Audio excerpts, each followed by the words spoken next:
भाई ऐसा viral edit बनाना आपको भी नहीं आता होगा।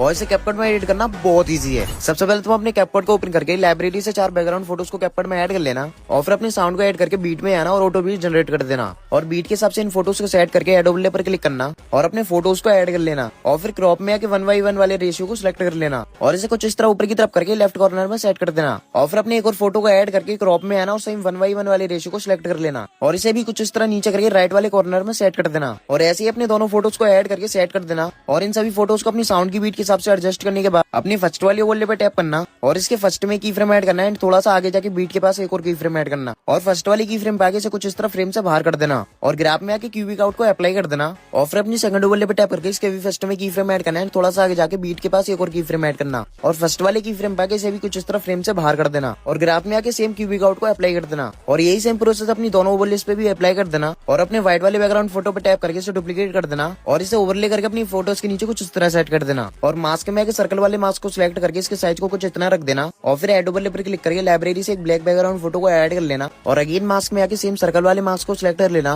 और इसे थोड़ा सा जूम करके इसके साइज को कुछ इतना रख देना और फिर सर्कल पर टैप करके फेदर में आना फेदर को 30 करके अप्लाई कर देना और अपनी व्हाइट वाली ओवरले पर टैप करके इसके फर्स्ट में की फ्रेम ऐड करना है थोड़ा सा आगे जाके बीट के पास एक और की फ्रेम ऐड करना और फर्स्ट वाले की फ्रेम आगे से कुछ इस तरह नीचे कर देना और ग्राफ में आके क्यूबिक आउट को अप्लाई कर देना और फिर अपनी ब्लैक वाली ओवरले पर टैप करके सेम की फ्रेम से ऐड कर लेना और इसे भी कुछ इस तरह नीचे करके देन ग्राफ में आना और क्यूबिक आउट को अप्लाई कर देना और यही सेम प्रोसेस अपनी बाकी की फोटोज पे अप्लाई करने के बाद इसे एक्सपोर्ट कर लेना और फिर न्यू प्रोजेक्ट क्रिएट करके अपनी बाकी की वीडियोस को ऐड कर लेना और अपनी फर्स्ट वाली क्लिप पे टैप करके इसके स्टार्टिंग के पार्ट को फ्रीज कर देना और इसे ओवरले करके रिमूव बीजी में आना उसका बैकग्राउंड ऑटो रिमूव कर देना और इसे आगे वाली क्लिप के नीचे सेट करके इसके एक्स्ट्रा पार्ट को कट कर देना और इसकी ड्यूरेशन को 0.6 करके एडजस्ट में आना और ग्राफ में आके बीच में एक पॉइंट को ऐड कर देना और इसे कुछ इस तरह ऊपर की तरफ सेट करके अप्लाई कर देना और फिर इसके लास्ट में की फ्रेम ऐड करना है फर्स्ट में की फ्रेम ऐड करना और इसे कुछ इस तरह नीचे करके देन ग्राफ में आना और क्यूबिक आउट को अप्लाई कर देना और फिर अपनी वीडियो पर टैप करके स्पीड में आना और कर्व पर टैप करके कस्टम पर टैप करना और इन दोनों पॉइंट्स को डिलीट करके लास्ट वाले पॉइंट को नीचे की तरफ करके 0.1x कर देना और बीच वाले पॉइंट को 0.5x करके स्मूथ बेटर क्वालिटी करके अप्लाई कर देना और फिर इसके फर्स्ट में की फ्रेम ऐड करना है लास्ट में की फ्रेम ऐड करना और इसे कुछ इस तरह जूम करके देन ग्राफ में आना और क्यूबिक आउट को अप्लाई कर देना एंड इसे डुप्लीकेट करके रिवर्स कर देना और स्पीड में आके लास्ट वाले पॉइंट को ऊपर की तरफ ड्रैग करके 1x करके अप्लाई कर देना और फिर ग्राफ में आके कोएडिन को अप्लाई कर देना और यही सिंपल प्रोसेस अपनी सारी क्लिप्स के साथ कर देना और फिर तुम्हारा एडिट बनकर रेडी है।